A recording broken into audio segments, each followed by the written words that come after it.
there has been an account in a news article alleging some profoundly serious malfeasance and suggesting that a member of this body, perhaps more than one, may have been involved in it. Now therefore be it resolved by the Senate of Alabama, 1, that request is hereby made that the grand jury of Montgomery County proceed immediately to inquire into the allegations against a member or members of this body appearing in the news article of August 12, 1969, issue the Montgomery Advertiser. 2, the President of the Senate appoint and impanel a committee from the membership of this body, and that such committee promptly report its findings to the Senate. Go ahead. You have anything further? I move the suspension of the rules that the resolution might be immediately adopted. Chair recognizes Senator from Jefferson. Senator.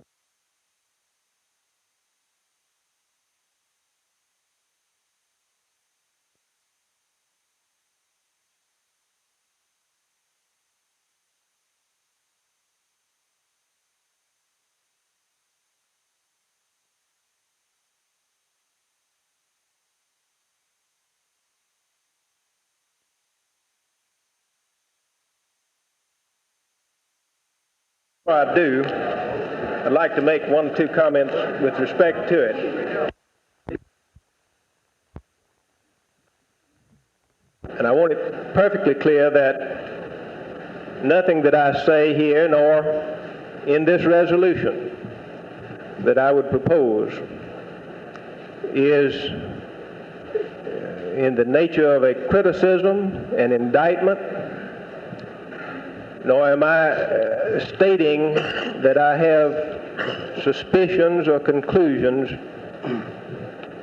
of wrongdoing against any member of this body. Tell them to read every name out. But the people of the state of Alabama are entitled to know what their elected representatives do.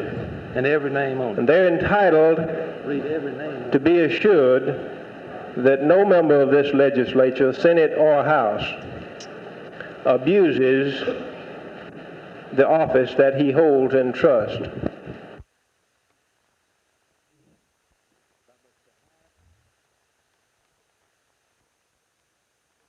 Mr. Neighbors, Mr. Hawkins, Mr. Childs, Mr. Gilmore, Mr. Talbot, Mr. Pierce, Mr. Carr, Mr. Giles, Mr. Leonard, Mr. McDermott, Mr. Vaca, Mr. Branyan, Mr. Gavan, Mr. Clark, Mr. Bales, Mr. Morrow, Mr. O'Bannon, Mr. Turner, Mr. Lindsay, Mr. Stone, Mr. Skidmore, Mr. Cooper,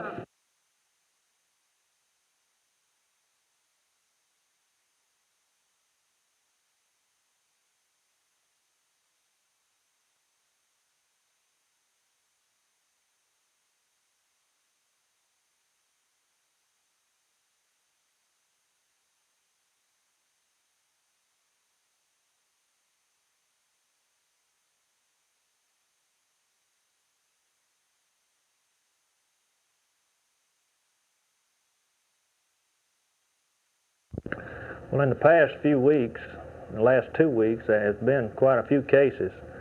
There's been cases of 3 cows, several fox, and 1 cat. These animals, we think, were bitten by fox coming out of the Pea River Basin, which kind of surrounds Brundage. There's always been a problem of rabid fox on a low-grade level in the Pea River area, but for some reason this year, which I think it possibly has to do with the fact that there are fewer fox hunters, that the fox have built up. And there's one thing certain about a fox with rabies. One is they're going to die like any animal, of course, that contacts rabies. And the second is they're going to leave and head toward and start biting animals. In this case, it was 2 horses and 3 cows that we know of, and possibly some more. Since the incubation period of rabies is so uncertain, we can't tell how many other animals possibly are exposed. Are all of the cases so far in the Brundage area? Yes, sir. This year, all the cases have been in that area toward Tarentum, from Brundage, Josie, Brundage, and on toward Tarentum. This is kind of following the area of the P River, or what I call the P River Basin is in that area.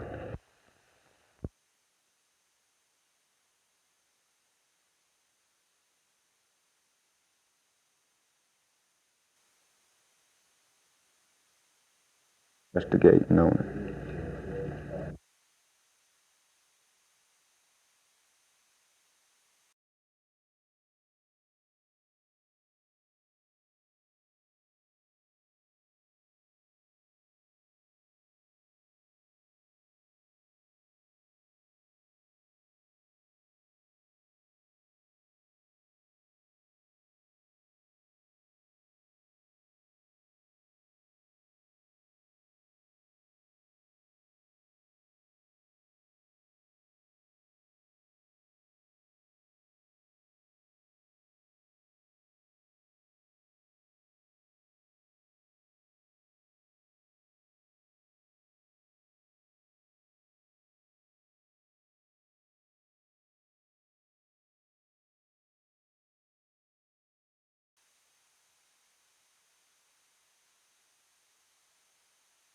George Wallace came here to Memphis, Tennessee to kick off a fundraising campaign tour which will cover 11 cities and 8 southern states. The Wallace campaign speech, which is familiar to some folks, was something new for Tennesseans and with a familiar accent.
You hadn't read in the paper that our budget was $150 million like some folks put in there, because we are trying to raise the money from our kind of people. Now tonight Governor Wallace is on the way here. We're running late with our program all day. We're going to Chattanooga tomorrow for the same events.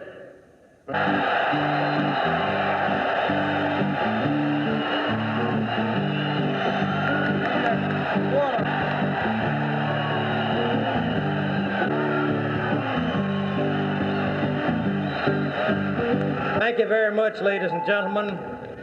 And you know, to these national Republican leaders in Tennessee and throughout the country, they say you may take some votes away from the National Republican Party and the National Democratic Party might win. Well, if Mr. Nixon and Mr. Rockefeller stand for the same things that Mr. McCarthy and Mr. Humphrey stand for, what difference does it make who wins if we don't win the presidential election? Well, let me tell you this. It doesn't take but a plurality to win when 3 or more are running. In our electoral college system that Senator Dirksen the other day said, we're going to have to change this thing because this fellow Wallace, you know, we're going to have to change this thing. So we at least got them talking about changing the Constitution, which is something that no movement in the country like this has ever done before. But you know, if I get 34% of the vote in Tennessee and the other two parties get 33% apiece, then we win the electoral vote of this state on 34% of the vote in this state. And so I invite people in Memphis and Tennessee and the country of all races and colors to support us in November because we want to save the system that makes it possible for good people, whoever they might be, to live in peace and freedom and to restore back constitutional government in this country. Talk that to you in the newspapers. And remember this, they keep talking about our people are sick in the country. They say our people are sick. That he's a good man. He turned out to be a communist. And when Castro was in the hills of Cuba, they brought him up to Washington and... Thank you, folks. Thank you, folks. Ladies and gentlemen, the next president, George C. Wallace. George C. Wallace. George C. Wallace.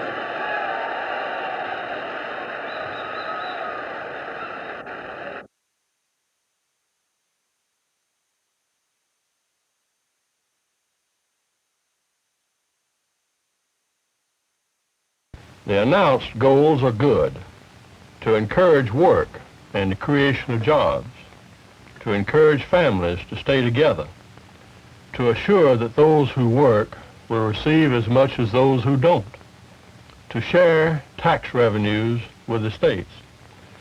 What I don't like about it is that it will add at least $4 billion annually, and probably a great deal more, to the present $5 billion annual welfare cost.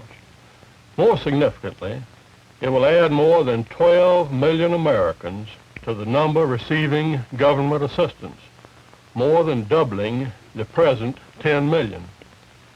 The president is supposed to be conservative, but that doesn't mean that this program is.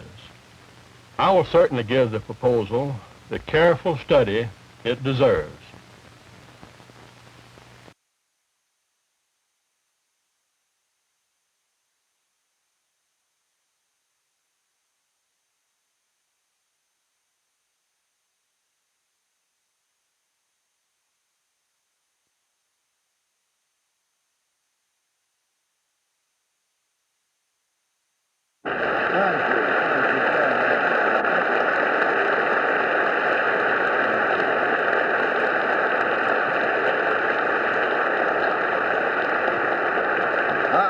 I'm really most deeply honored, and it's today for the first time that I realize it wasn't such a bad idea dropping out of high school.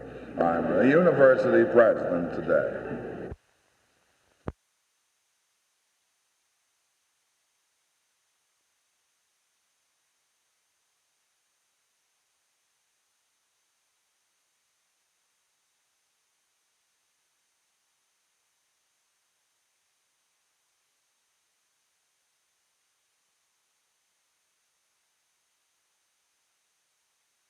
After the brutal and obscene takeover at Princeton this spring, one of the student leaders of the mob was appointed to its board of trustees.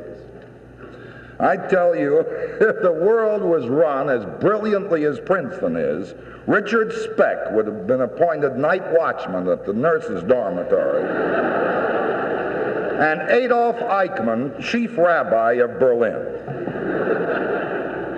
Now, the new Ivy League, or Planet of the Apes educational theory, so popular at our Ivy League schools, the theory is that those who need instruction so desperately they're unfit to go out into the world until they have 4 years of it, are fit, however, from the moment they arrive on campus to instruct their instructors. The Planet of the Apes theory is that those who look, act, and smell like subhumans are the only true voices of humanity, that the only clear thinkers among us are the half-stoned, and that everyone else has rocks in his head, that our totally non-productive is the only class worth the rest of us producing for, and that only our untoilet trained can clean up the mess the world is in. I say that we must prepare young Americans coming to college. We must prepare the kids for them.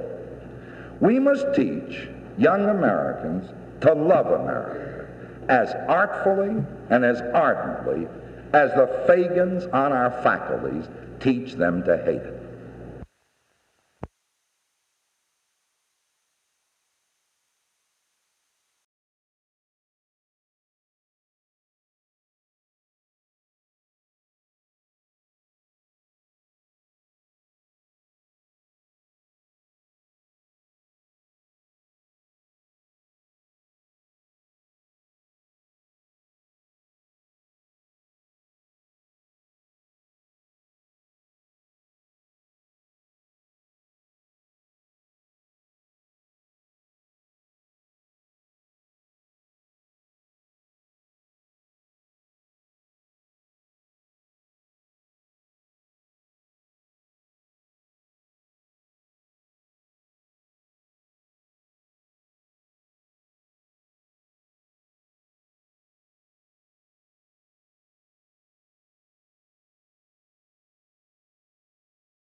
Well, Judge Hainsworth is from South Carolina and is at present a judge of the 4th Federal Circuit Court of Appeals. His background and judicial experience lead me to believe that he will strictly construe the Constitution and that he will make a good Supreme Court justice. I shall support his confirmation by the Senate. Our country is going to suffer for a long time from decisions of the Warren Court, but better times may lie ahead. The opportunity that the President has of rebuilding and recasting the philosophy and image of the Supreme Court may well be the greatest opportunity he will have as President. It could be, and I say could be, his greatest accomplishment.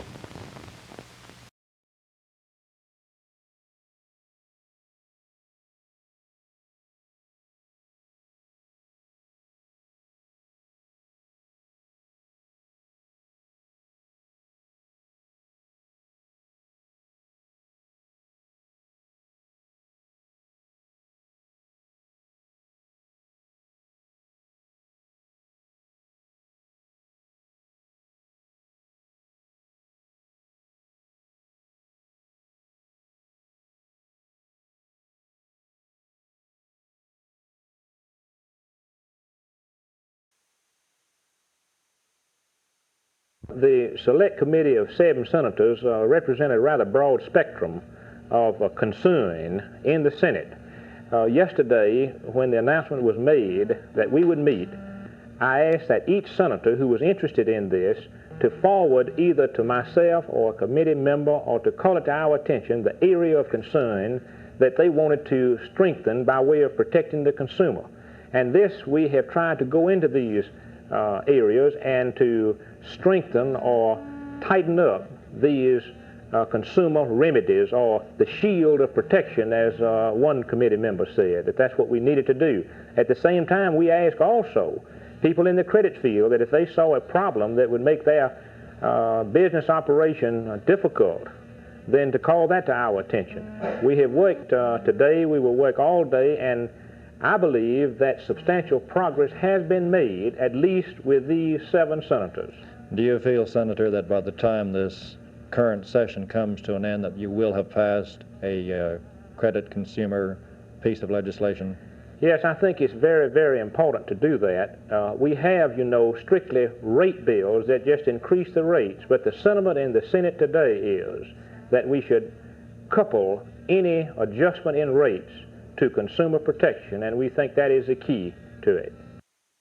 What will your simplified code do just exactly? What will it do? Well, it was designed, and we spent a lot of time in trying to pull out the problem areas that caused the defeat of the large, complicated U3C Act. At the same time, maintain consumer protection and balance that with the necessary rate changes so as to afford credit to the Alabama consumer. One thing we did was to state in rather simple terms, in dollar amounts, what could be charged a debtor under various circumstances, and hopefully to cover the broad field of finance in general.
Let's talk about the most critical, the things we really want to see. One is implied consent. Another is the Alabama Program Development Office legislation. The appropriations bills, the Medicaid program, the bond issue for the education, public school and college authority to do the work that we reviewed with you in the institutions of higher learning. I'm sure that there are some others. Bridge package. Yes, we need this, the bridge package. They are doctrine of religion to my children, and I'm even more opposed to them teaching their philosophy of sex to my children. I can do that job myself. It's interesting to note also that the Association of American Physicians and Surgeons on April of this year passed a resolution condemning this sex information educational material by commonly called SEEKers and any teaching of sex education in the school system of Alabama.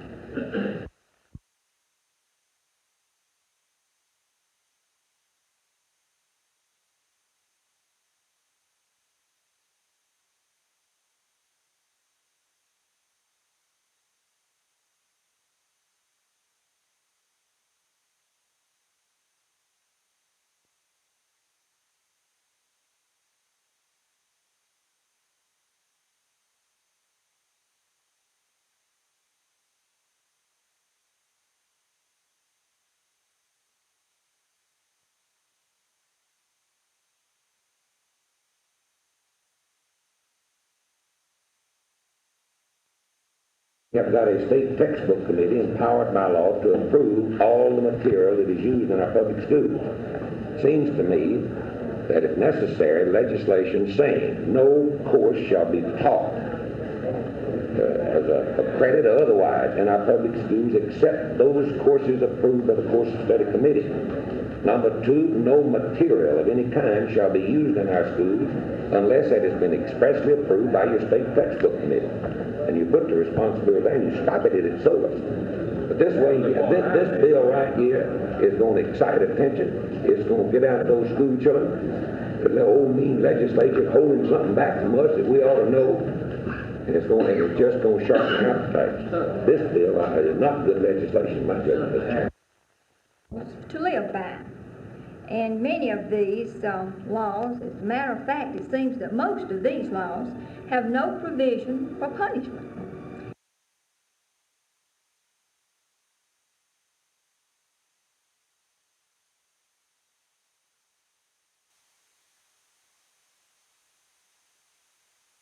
And there are very clear-cut laws with penalties in regard to the payment of taxes to the government. But now when the laws come to the way that our money is being spent by the government and by the officials, well, most of the times they forgot to put any punishment for the officials in case they violate these. And this, I think, has brought on many of our problems. And these problems will be with us until these laws are changed or tightened up. And these laws are not going to be changed until the average citizen applies the pressure to the elected officials.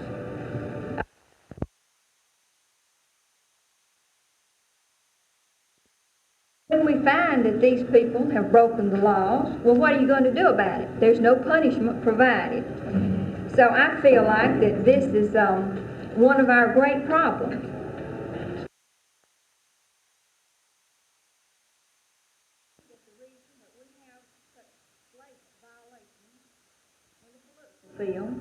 Is due to the very lax laws.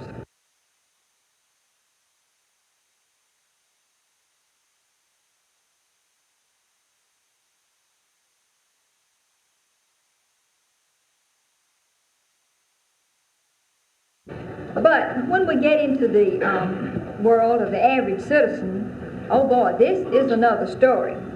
For a simple little sign like no parking, there's a violation, there is a penalty for this.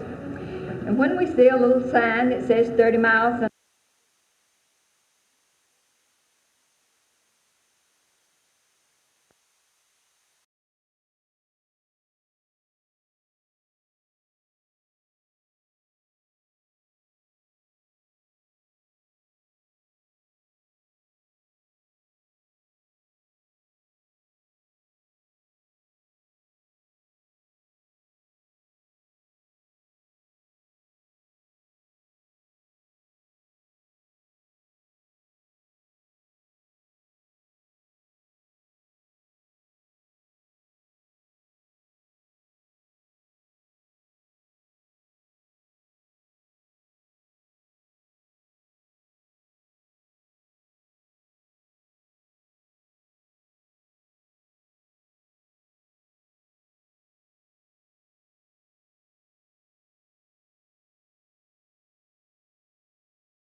more or less would like, but we'd rather have half of those than no loads this late date. And we'll be gracious to get anything that will help curb this material. But if y'all be successful, I know a lot of people that are listening and I understand.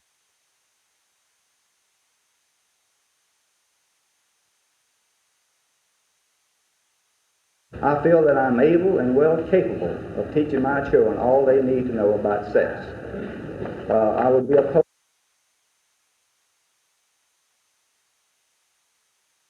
Would be happy for y'all to be